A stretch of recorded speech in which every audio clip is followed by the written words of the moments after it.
So hey guys, after a little bit of a hiatus, I am back. Haven't really been doing too many of these. As always, I'm busy.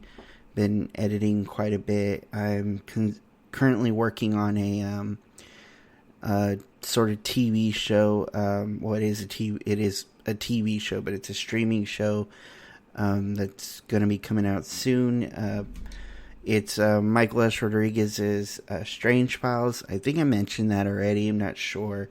But anyways, it's going to be kind of like a creep show slash Twilight Zone sort of thing. And I'm basically I already directed the wraparound, and I'm the editor. So I've been kind of busy with editing some of those, especially since they drain my computer whenever I export them, which I hate. It doesn't. It seems like it doesn't matter how much RAM or how much of a processor you have. If the video is big and it's in HD, forget it. It just arrests your entire computer. So usually I don't like doing anything when that's happening because you end up with all these skips and stuff. And recently I've been, just doing so many drafts of this film, and also working on a few other projects, meetings, because I have another short film I'm going to be doing soon.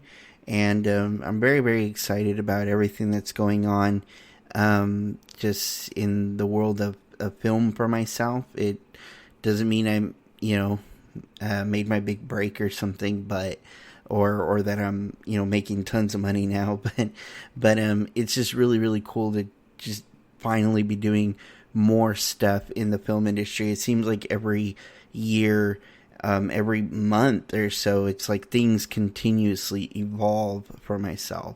And with my short film Pray by Night, it's really gotten a lot of attention from the right people. It's kind of behind the scenes. It's not like it's out front. But I'm just thankful to be hearing from people how much they actually appreciate it and like it. So, and that's without the music. I currently have my composer working on the music. I cannot wait to watch it with the music, and I'm kind of reluctant to say that because you watch your film so many times, eventually you're just sick of it. You don't want to watch it no more because you see every mistake, every issue, every problem, and some of it's just so unavoidable unless you did reshoots, and sometimes it's just difficult to get reshoots together. It really, really is. And I hate that it's like that, but unfortunately that is the case. So anyways, here I am today, ready to do another audio. I would really like to do like 3 or 4 this week, just to get them out there. I'd love to just do it because I've been wanting to talk so much about these films that I'm going to be talking about, and especially the one today, which is Black Christmas. Came out in 1974. Some people regard it as the first slasher film. I think there's only one other film that's regarded as the first slasher film. It seems like people who are a little, I hate to say it this way, but kind of uneducated are the only ones who think of Halloween as the first slasher. But Black Christmas really kind of operates as a regular slasher film. Just the idea of like somebody hunting and killing a bunch of people. You really didn't get that before this. Even with a movie like Psycho, it's kind of like he had his reasons, for doing what he did. It's like he had to kill the cop because the cop was interfering.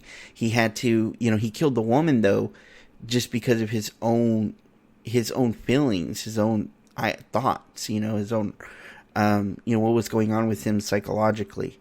So really with Black Christmas, you kind of get the very, very first one.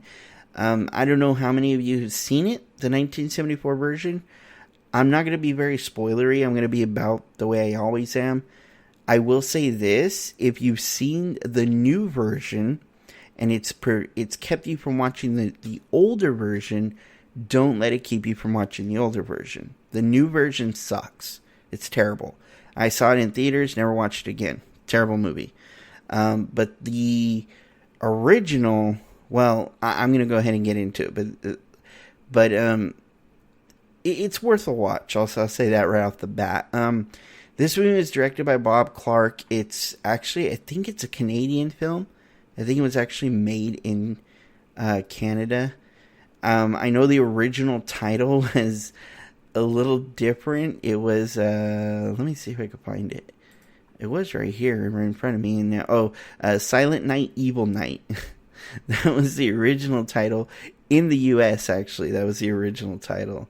But it's a Canadian film, and you can't tell. Obviously, lots of great films come from Canada. Canada is actually known for having some excellent tax breaks for filmmakers, which is why a lot of people choose to make their films there, because you're essentially going to get those tax breaks, and it's going to be a lot easier on you in the end, just to be able to make a movie there. So anyways, without further ado, I'm going to get into this film. So it's directed by Bob Clark. It has it's written by Roy Moore. The film's interesting because it actually touches on some subjects that were very controversial at the time. For one being abortion. And, you have Roe v. Wade. Couldn't have been too far apart from that. I mean, 1973. This is literally the next year. And it's interesting because the arguments in this film, which are not like pro or you kind of get a pro argument and you get a con argument. So you have like a pro-choice argument and then you have a pro-life argument. Both are kind of made, but they're made it's made in a very, very interesting way where the film doesn't it doesn't really give you a clear cut. It's not like it is today. Today, it probably would have been like heavy on the pro-choice side. For most filmmakers, it would have been very heavy on the pro-choice side, but in this film, it manages to kind of have it in between, where you can kind of see, you can definitely see both sides. You can see both sides of the argument. Now, this isn't a political podcast, so I'm not going to talk about my politics. It's rare that I do. While I do have politics I do have podcasts where I do tend to get a little political. In this one, I'm not going to get very political because it's just not what anybody should be listening to this podcast for. It is for me to get all entirely political with you. But I just found it really interesting because it was like you could see both sides of the argument. And I'm not going to say which one is more compelling to me, but they're both interesting arguments. And so anyways, just to get into the movie a little more, it stars Olivia Hussey as Jess, Keir Dullea as Peter, Margot Kidder as Barb, Margot Kidder, Lois Lane, John Saxon as Lieutenant Ken Fuller, Marion Waldman as Miss Mac, Andrea Martin as Phil, and there is a whole bunch of other characters that Michael Rappaport's in this, and I don't know if it's the Michael Rappaport, the really, really goofy guy, real funny guy from True. No, it's not. It's a different Michael Rappaport. But anyhow, so Michael Rappaport's in this. There's Michael Rappaport. So a whole bunch of people. Margot Kidder is actually not as big of a role as I would have expected, but she is sort of a comic relief. I actually really, really like her in this. I think she's funny when she's on screen. She has a bit of a presence. Jess, on the other hand, which is sort of our main character, is not really a character I'm so in love with. I kind of whatever about her in a way, and I think part of it is it's the way she carries herself. She's kind of one of the only like quote unquote final girls that I really wouldn't have mind seeing dying. But it's not to say that like she's meant to be a character you hate. It's just sort of like there's something about her as a person I don't care for, and it's a really interesting dynamic when a film can actually create or build a character enough where you can actually decide whether you want to love or hate them, and you know it's not based at all on bad writing. It's based just on your opinion of that person as an individual. Jess would be one of those people where I would like not like her, and at the same time I there would be part of me that wants to like her, because she's not a bad person. She just has a certain way about her that I don't care for. And part of it has to do with her relationship with Peter. Now, Jess and Peter are basically both going through college. I think Peter's, if I remember correctly, he's getting his master's, and I think so is Jess. But Peter wants to go to some other school, and he basically wants to marry Jess and take Jess with him. But Jess is like, I have my own plans. Anyhow, Jess finds out she's pregnant, and that's where you get the whole abortion thing, where Jess is kind of like, I can't have a baby. I'm about to have get my master's. This is going to really ruin my career, because I'm going to have to step back. And so it's sort of the typical argument that you often hear. It's like, oh, a woman has to be held back by this. And there's all kinds of arguments that go along with it. But Peter just comes at it from an interesting perspective, where he's just like, I don't think you should do that. He's all, I mean, don't I get a say? Don't, it's my kid too. I help you make that kid.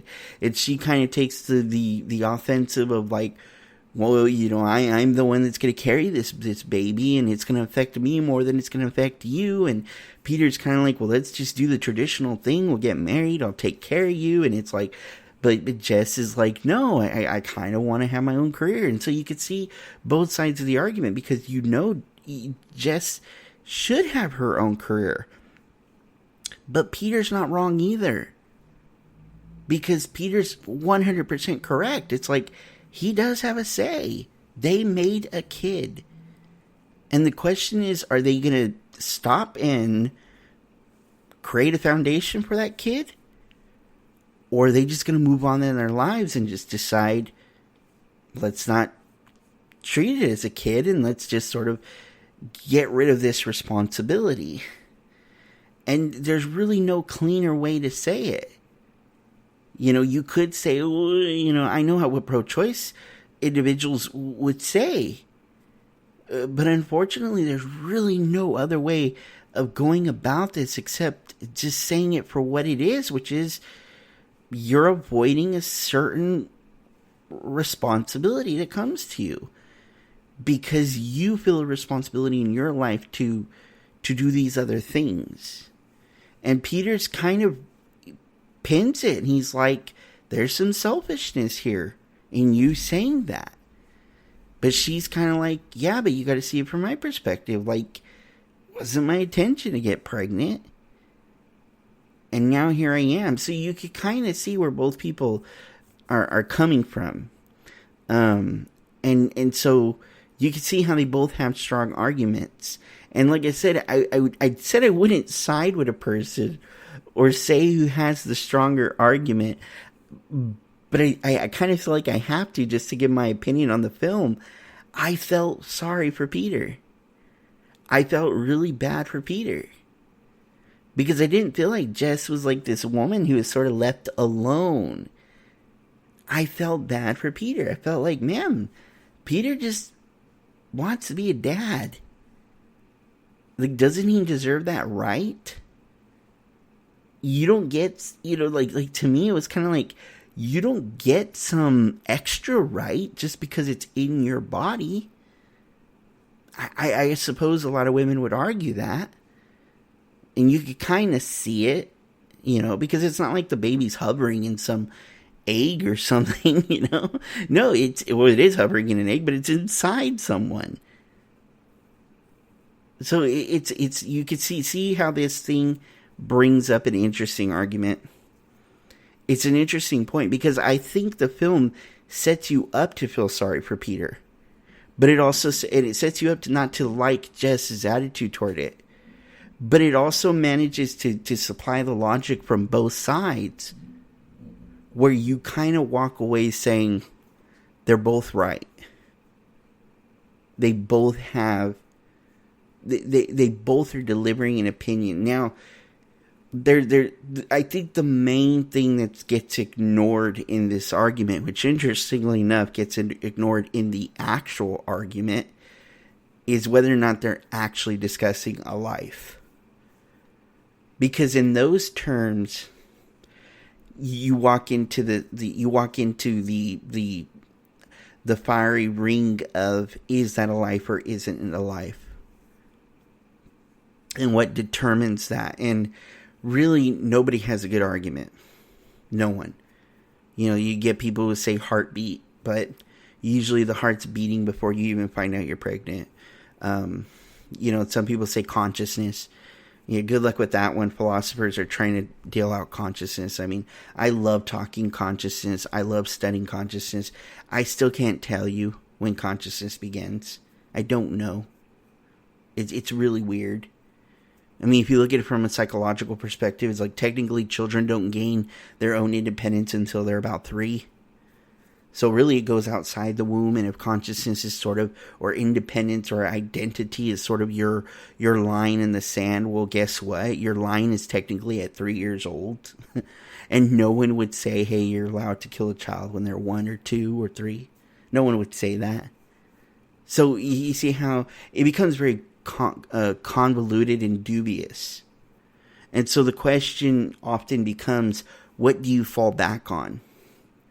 Do you fall back on I'm just going to say it's not a life, especially when it's early on and I'm not showing a baby bump?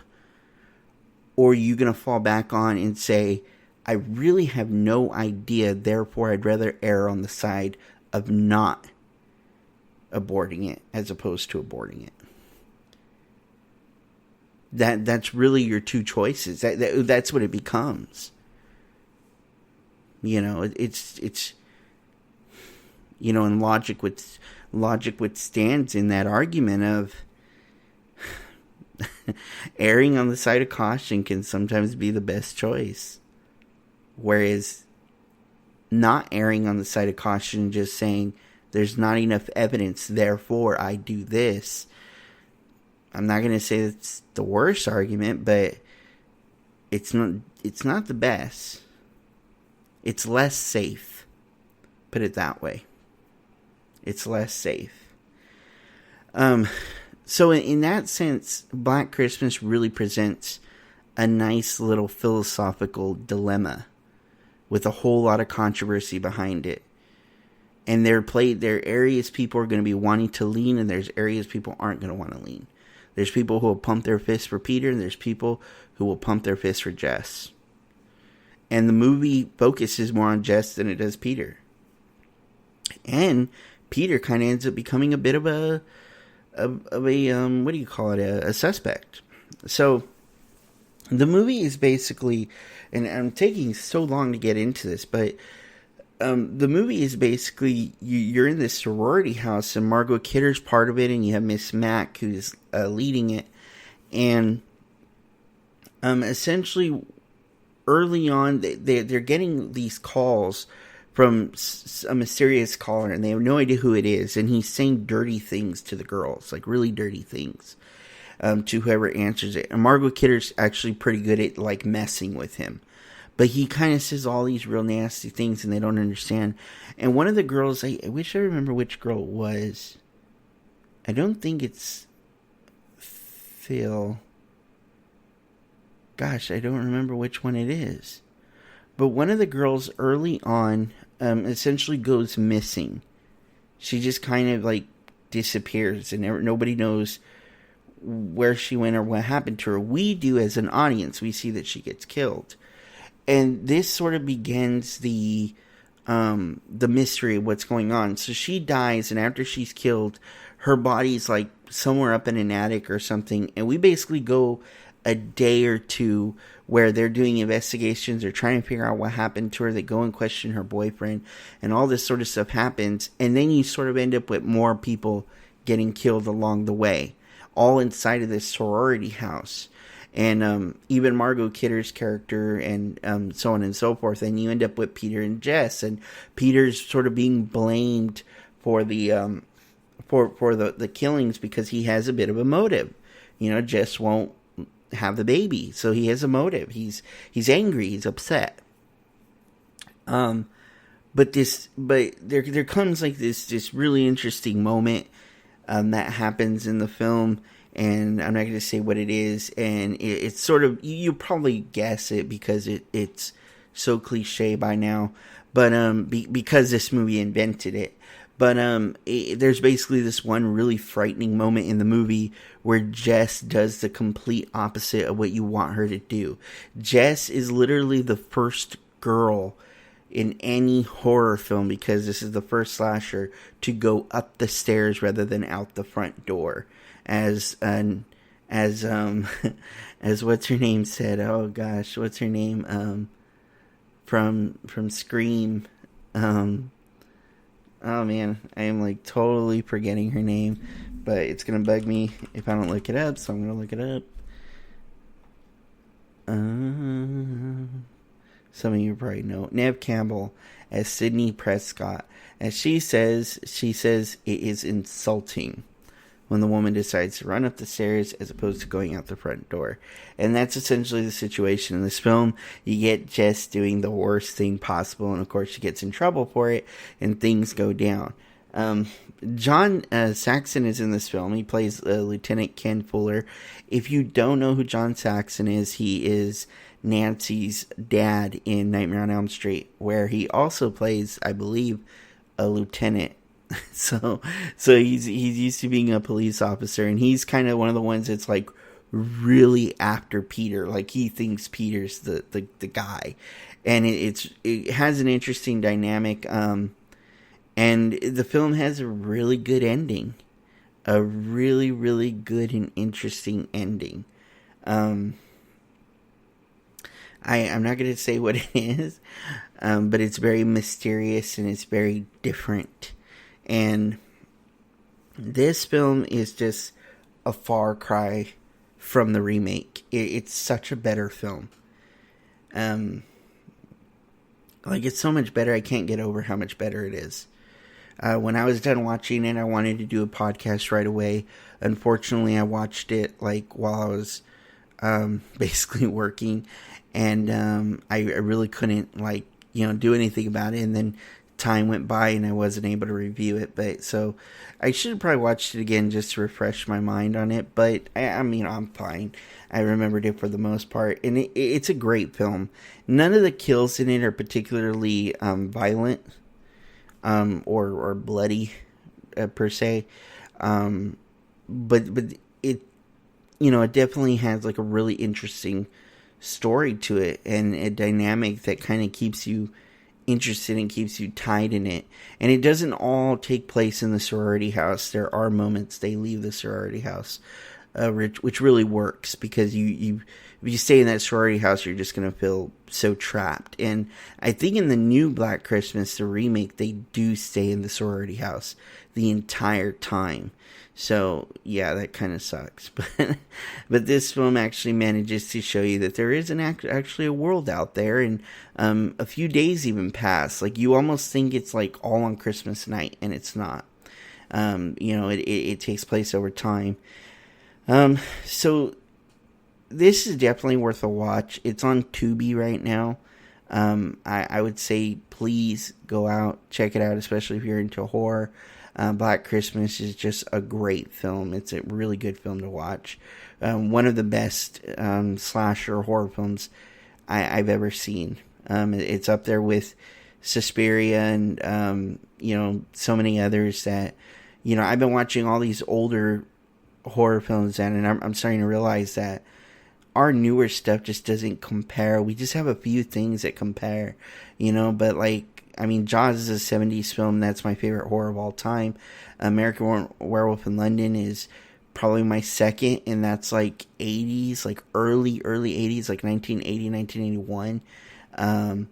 And you had just a whole mess in the 70s, and I think the only movies I actually have on my top 10 for horror films that come from the 90s on is probably Hereditary, Midsommar, and The Witch by Robert Eggers. I don't have any specific order, but I would say those three movies are some of the only ones I can honestly say I would put up there and say they compete with Rosemary's Baby. They compete with The Exorcist. They compete with Black Christmas, with Jaws, with American Werewolf in London, or The Howling, or Halloween. I would say that they compete with those, and in some cases they're better. But anything else, I can't really think of. I mean, I've seen some good horrors, like The Ring is good. I really like The Ring with Naomi Watts, the American version, and I think it's a great film. I really do, but I don't think it's as good as any of those. It's just a notch beneath them, I'd say. But Gore Verbinski did something really awesome with that movie, so it is worth talking about.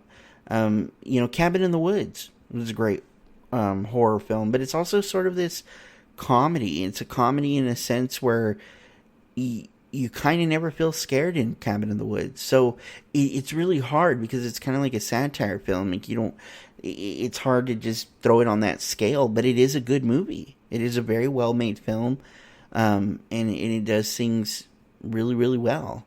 But yeah, there's just not a lot of stuff that really matches the level those films are. One film I really want to talk about is Alice Sweet Alice, and I just watched this the other day, so it's still fresh in my mind.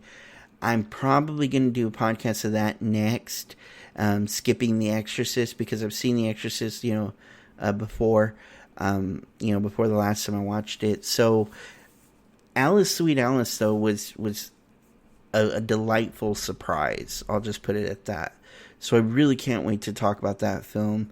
It's definitely a movie worth watching. But Black Christmas, I'll have to give it at least probably like an 8.5 out of 10.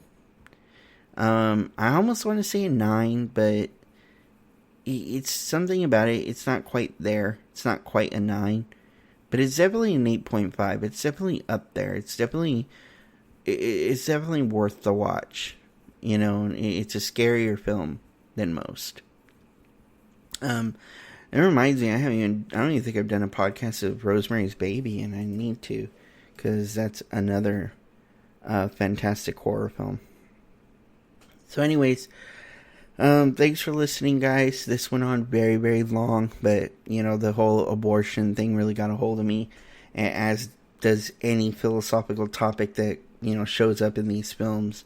They just always get a hold of me and just kind of like push me to want to talk about that subject, especially when it's one as controversial and as interesting as abortion itself. So anyways, hope you guys enjoyed this. Thanks for listening. Don't forget to do all the stuff you're supposed to do, like, share, subscribe, everything. And I will talk to you guys. That was a notification on Facebook. Anyways, I'll talk to you guys next time. All right, bye.